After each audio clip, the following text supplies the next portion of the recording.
Hello, my dear students. I, Hina Kausar, welcome you again for today's session. We are under the paper The Social Construction of Childhood. In this paper, today we are going to learn about the approaches. In these approaches, we have to cover the four approaches, that is functionalist approach, constructivist approach, interpretive theoretical approach, the deterministic model. First, start with the functionalist approach. The essence of socialization theory as the other point of departure is that childhood is a preparatory phase where the child needs to gradually be equipped with the skills and competencies required for adult existence. Socialization therefore ensures the sustainability of cultures through time.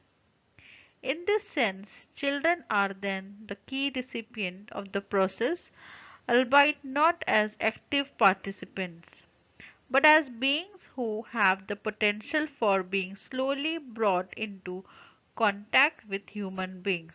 By Richie Collar, 1964, page 117. This is the functionalist model of socialization of which Parsons, 1951, is a key proponent. With regard to childhood, this simply equates to the transmission of culture, essentially rendering the child ontologically mute, with childhood existing merely as a residual social category by Jens 2005. The model has no interest in how children are integrated into society as long as they are sufficiently appropriated to fit in and no longer be a threat to society. Inasmuch as the functionalist model is forward-looking, Ingles as cited in Corsaro 2005, children are perceived as a threat to the functioning of society that is only overcome once they have, through training and preparation, internalize the elements of the system and are successfully functioning in it. Corsaro 2005. Functionalists think Talcott Parsons, George Murdoch, Emile Durkheim see the family as one of the building blocks of society. They argue that through the family, children learn social order.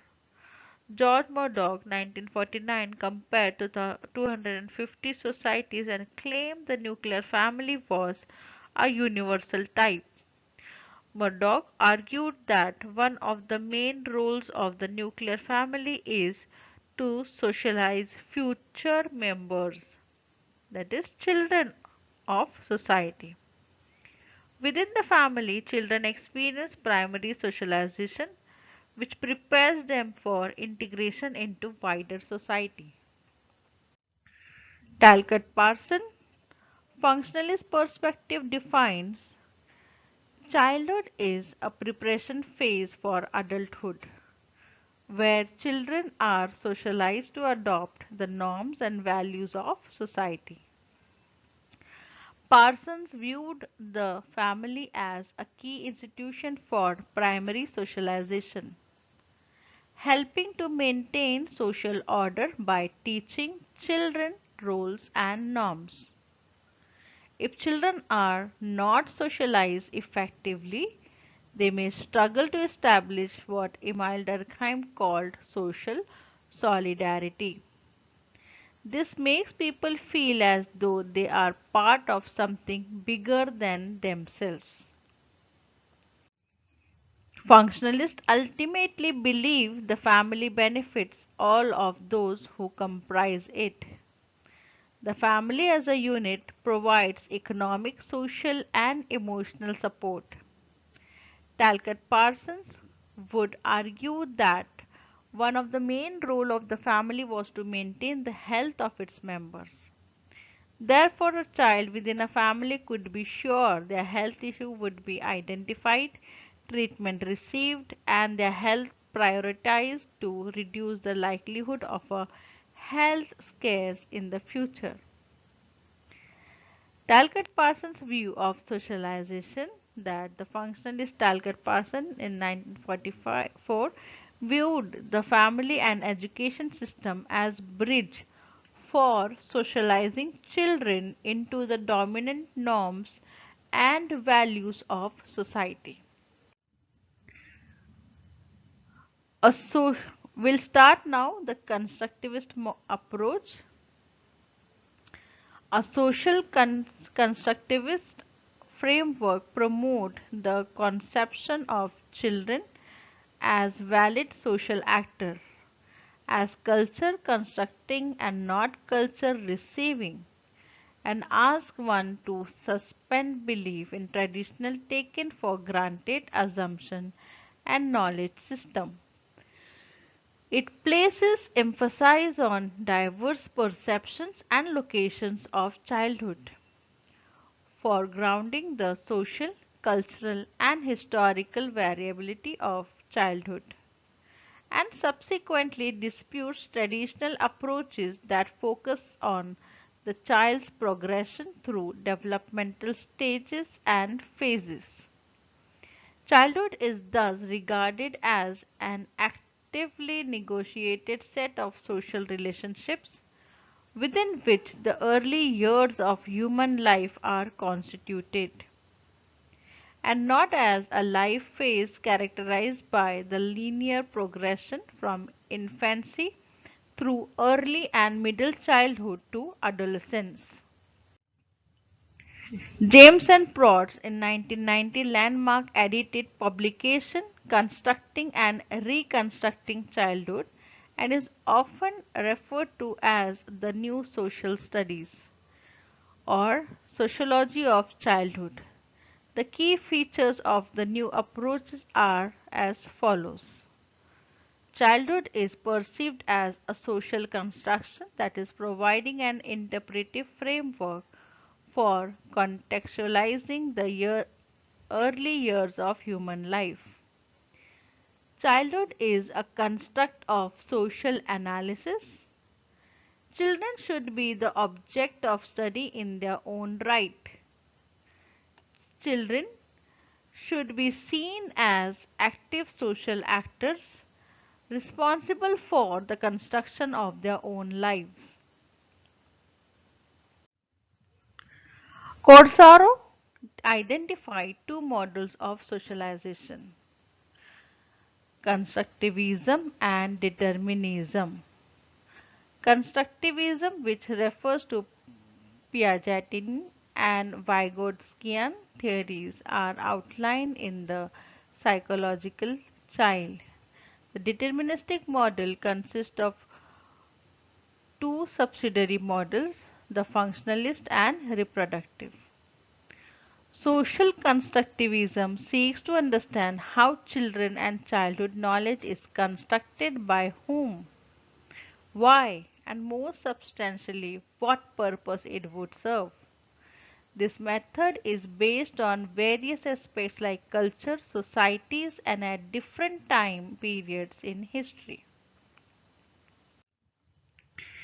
James and James define social constructivism in a theoretical perspective that explores the ways in which reality is negotiated in terms of everyday life through people's interaction and through sets of discourses.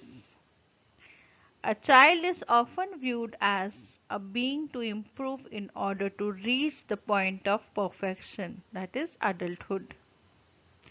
Cotrop suggests that is why, even in contemporary industrialized society, a child emerges as a category with social position that must go with plan of care and education.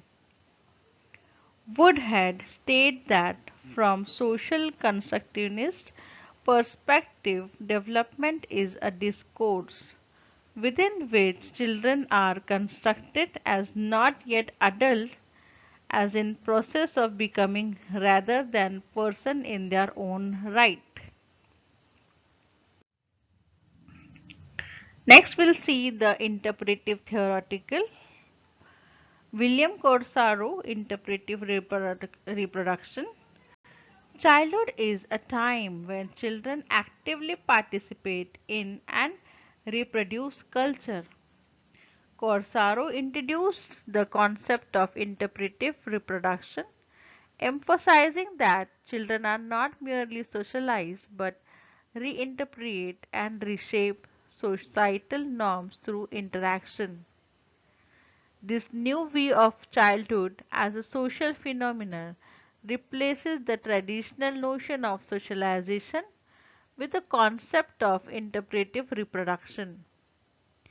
Interpretive reproduction brings to light children's evolving membership in their culture, which begins in the family and moves outwards as children create a series of embedded peer cultures that are based on the institutional structure of the adult culture. The term reproduction captures the idea that children are not simply internalizing society and culture but are actively contributing to cultural reproduction and change. The term also implies that children are constrained by the existing social structure and by societal reproduction. Children and their childhood are affected by societies and cultures in which they are situated. The society themselves having been shaped and affected by process of historical change. Interpretive reproduction is seen to provide a basis for a new sociology of childhood by replacing linear models of children's individual and social development with collective and productive models, that is reproductive view. Here children participate as active members of both childhood and adult culture. Children affect and are affected by society. On the whole, the notion of interpretive reproduction challenges sociology to take children seriously and to appreciate children's contribution to social phenomena and change. Language and culture routine. Interpretive reproduction places special emphasis on language and on children's participation in cultural routines. Language is central to children's participation in their culture, both as a symbolic system and that encodes local social and cultural structure, and as a tool for establishing, that is, maintaining, creating social and psychological realities. These interrelated features of language and language use are deeply embedded and instrumental in the accomplishment of the concrete routine of social life. This is the last model, the deterministic model, where society appropriates the child. Early theorists of socialization had a problem in their day. The philosophy of individualism held control. It was popular to focus on how individuals relate to society. And yet, society was also recognized as a powerful determinant of individual behavior. How were these theories to resolve the contradictions? The solution to this problem was a theoretical view describing appropriation of the child by society. Appropriation means here the child is taken over by society. She or he is trained to become eventually competent and contributing member. Although she or he has the potential to be useful to the continued functioning of the system, he or she is also a threat until he or she is socialized. In fact, Parsons likened the child to a pebble thrown by the fact of birth into the social pond. The initial point of entry, the family feels the first effect of this pebble, and as the child grows older, the effects are seen as the succession of widening waves that radiate to other part of the system.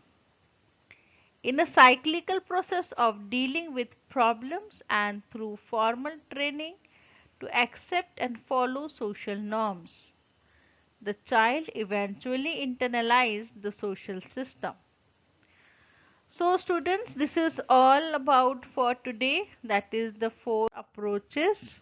Thank you so much. See you for the next video. Bye. Take care.